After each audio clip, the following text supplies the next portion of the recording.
to the GAB, brought to you by the Independent Press Award. I'm your hostess, Gabby Olzak.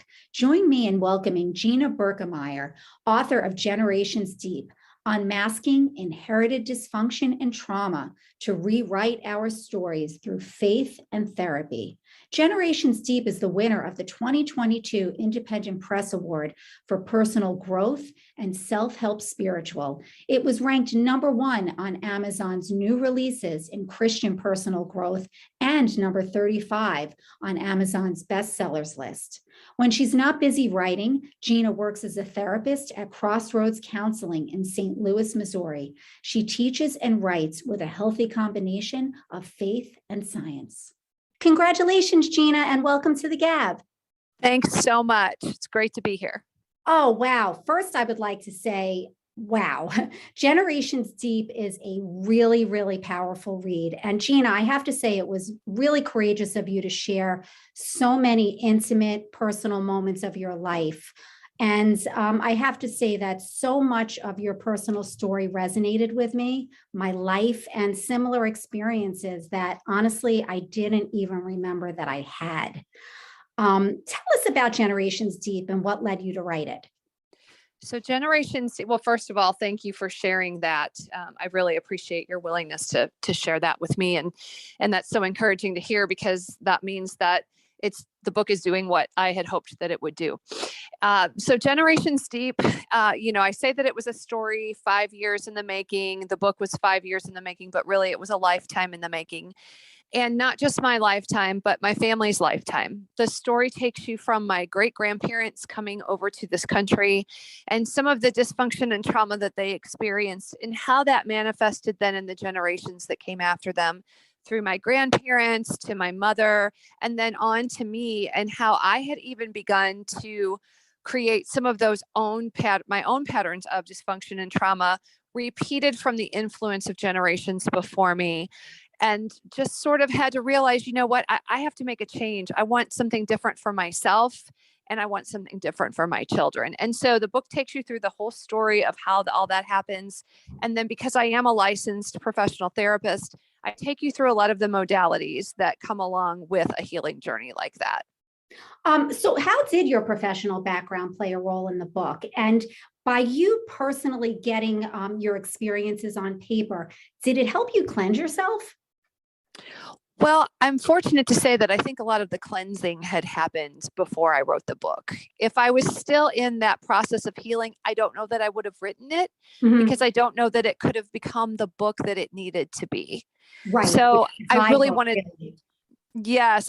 to give the full picture. And what happened in my story is that because I went through, yes, faith played a huge part in my story, and therapy also played a huge part in my story.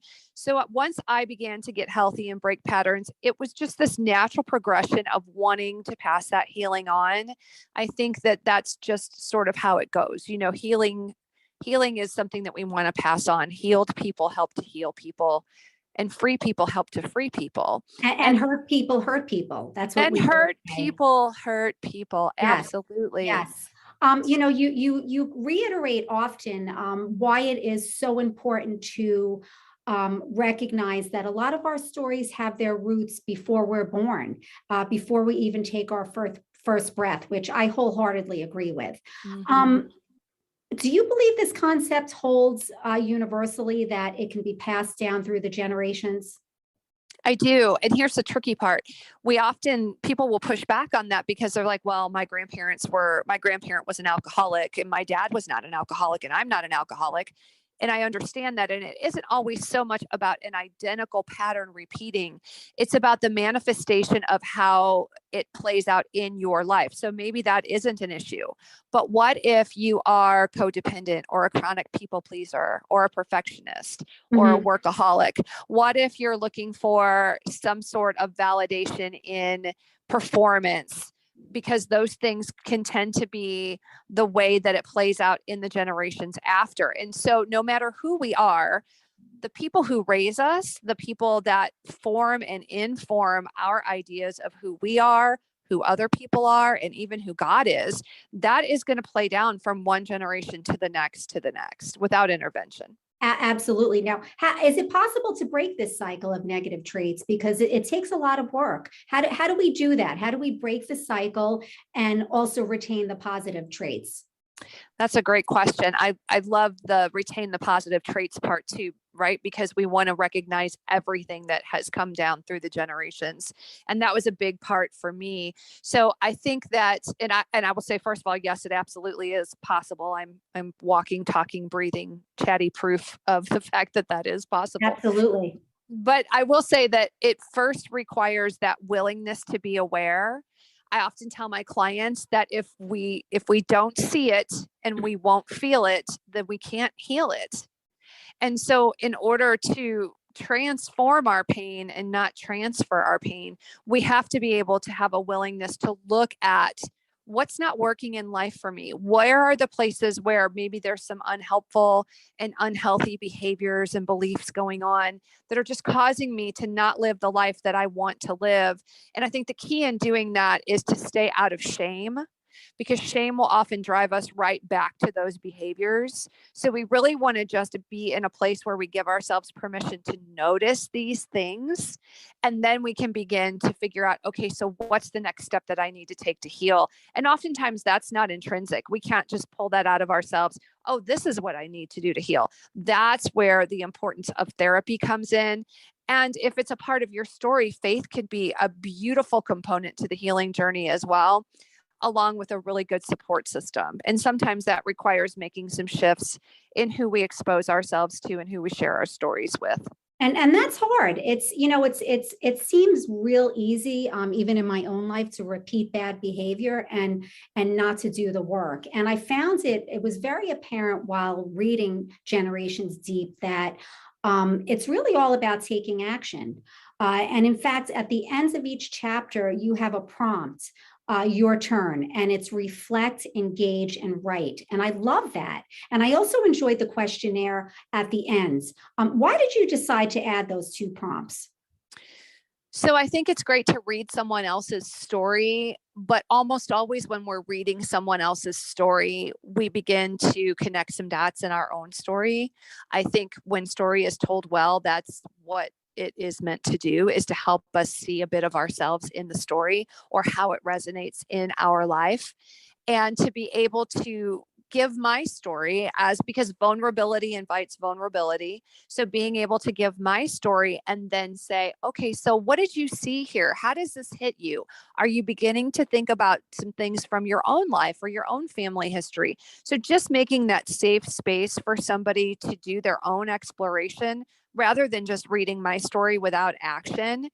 And the reason that we did the questionnaire, and I say we because so there are other questionnaires in the book that I did not create, but they are important to consider. But the expanded trauma perspective questionnaire was designed specifically for the book, and it was designed with 60 other trauma informed therapists. And the reason that I chose to do that is because one of the things I see in my clients that I also saw in myself was this sense of invalidation. Like, why can't I just get it together? I didn't have anything that bad happen to me. Why can't I pull myself up by my bootstraps? Why do I keep making these same bad mistakes? And we don't give ourselves permission to see what really has impacted us. So I wanted to expand people's perspective of trauma and help people recognize that it isn't just these big things that we might call a big T trauma that would, quote unquote, qualify as trauma and give us permission to say, yes, we were wounded, but there are other things that can happen in our life as children that cause that same kind of wounding to us that we need to address later in adult life. And I read in the book that you actually refer to those other, perhaps less significant traumas as little traumas. How can those little traumas that maybe happen in moments that we don't initially recognize, how can they be as impactful as the big traumas? But more importantly, how do we actually differentiate between the two? How do we know what is a little trauma and what is a big trauma? So I would say that for the person experiencing it, it's less about giving them a category and more about looking at impact. And one of the things that's most significant is buffering or corrective experiences.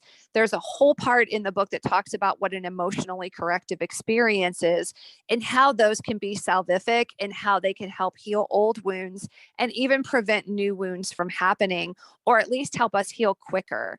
And I think what happens is we don't think about what's called the little t traumas, but the truth is that our brain does not designate between the two. So anytime we're left in that state of feeling something that doesn't belong, like we can't make sense of it, this has wounded us, it's harmed our identity, our development, our sense of trust. Whenever we have an experience like that, whether it's a big T or a little t trauma, it still has that impact on the brain. And then we have this experience of being able to try to push forward, but it's like carrying this giant boulder behind us. And we just can't do that. And so even when I talk to people about who say, well, you know what, my parents, they were pretty, I mean, they were okay. They did their best. They yelled a lot. They argued a lot, and they would kind of go to their own corners, and we might not see mom for a couple of days. And I would hear things like that, and never in a million years would that person classify that as a trauma. But the reality is that it is a trauma. And the younger we have these experiences, the more traumatic they are, particularly because children can't look at mom and dad and say, wow, something's not right with mom and dad. I hope that they're able to fix that. What a child sees is, wow, something is wrong. It must be me. Because a child is not able to first differentiate themselves from the parents. And second, they're not able to look at this person who's responsible for their emotional regulation, their physical safety, their overall well-being, their nurturing, and say something's wrong with them. Children need to take that control and that responsibility on in the hopes of being able to fix it for their parents. So how would the trauma then change the way we see ourselves once you have actually recognized that this trauma has occurred? Because as you said often in your book, we don't often know that it was a trauma. And by reading your book, as I mentioned earlier in our talk, I remembered there were triggers. I remembered things that happened in my childhood based on what I read about you. So once we recognize those, how does that change the way we see ourselves? So I think it starts with that whole idea of how do you see yourself and what do you want to be true of you? Now, for me, because faith played such a big part in my story, I was able to say, okay, how is it that I believe God sees me? And how is it that what is the healthiest version of me? What does that look like? If I had the magic wand, what would that healthiest version of me look like? What are maybe some of the lies that I have believed and just sort of adopted and adapted my behaviors to? So maybe for some people, it's that in order to be loved, you have to perform. Or maybe it's that people who love you hurt you. Or maybe it's I'm stupid. And so I can't really, you hear that message over and over again from your caregivers or your parental figures. And so you move through life with this sort of belief that you can't do things, or that the way we handle our pain is to turn to drugs or alcohol. It could be a number of things that cause devastating consequences in our lives. Once we recognize that we're not living the life that we feel we really want to live, nor that we're meant to live, then we can begin to get some help and think about, okay, so what does it look like to heal? And what are the things that I hope to achieve from this? Do I want a better sense of identity? Do I want to feel like I don't have to perform for affection and for acceptance? Do I want to break some addictive cycles and patterns? Do I want to learn how to create better relationships and choose better relationships in my life? What does healthier look like to me? So knowledge and action, this is what I'm gathering from Generations Deep. Knowledge and action equals change for ourselves and for future generations. Yes. How do you want the reader to approach Generations Deep when reading it? And how do you hope it'll impact their lives?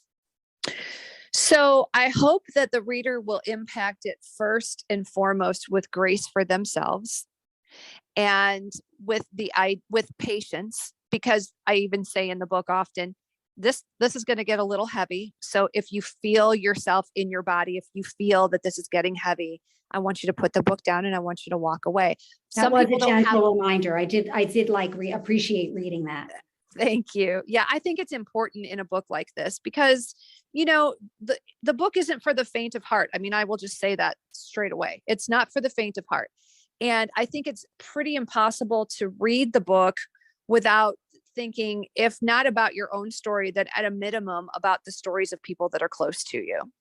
So I think when you come to the book, come to it with an open mind, stay out of judgment for yourself and for others, and come with a willingness to learn something new, and with a willingness to say, I'm going to be willing to look at some things that maybe I've never looked at before. So not bringing a ton of expectation of what you will and won't do, but rather a sense of openness to be prepared to receive whatever it is that you do experience as you're reading the book. And whether it's for you or for others, a couple places where the book is really being well received is in the recovery community. I mean, it's being devoured in the recovery community. Sure. That's very exciting to me. But other places, there are therapists that are using the book to actually help their clients. They're walking through the book during therapy. There are teachers, trauma-informed teachers, who are wanting to understand more about childhood influence and impact and how that plays out maybe in the classroom or some of the behaviors that they see. So there's a lot of different places where I think the book is applicable. Even I've had spouses read it for the sake of trying to understand their partner's experiences early in life. And one of my favorite emails that I ever received about the book was from a young woman who said, I want you to know that I'm reading this with my sister. And after about 5 chapters, my sister and I talked, and we are now going through it with our third sister, our mother, our aunt, and our grandmother. And we're all doing the book together. Wow. Congratulations. I mean, that's amazing. It really is. So tell you. us, Gina, do you have plans for another book? Yes, actually I do. The pressing thing right now in the next couple of weeks is that we're trying to there is a companion journal that is about to drop, and it's a companion to Generation Steep. It has a ton of extras in it from the book, but it also gives you a place to take some of those prompts at the end of some of the chapters and expand upon them. And it also gives you an opportunity to take the questionnaires that are in the book, and insofar as you can with the knowledge that you have, to lay the answers for each generation next to each other in one place, where you can see how some of those things have repeated from one generation to the next. So that is, that's the most pressing thing. And hopefully, as I said, that'll be ready here in a couple of weeks. And then I've started work on my dissertation for my PhD, and ideally my dissertation is going to become my next book, which will be titled God and Trauma. Wow, we're really looking forward to all of that. How can readers learn more about you, Gina? So real simple way is just to go to generationsdeep.com. They can get pretty much everything there, but I'm on the socials and I talk a lot about different things that are coming up. We have some training based on the book for therapists that we do. And then there is a training that's going to be sort of like a group therapy support group that's going to launch at the end of the summer. And the way to find out about those is to follow me on social media at My Out Loud Voice. Wonderful. Thank you so much for joining us today, Gina. This is Gabby Olzak of the GAB.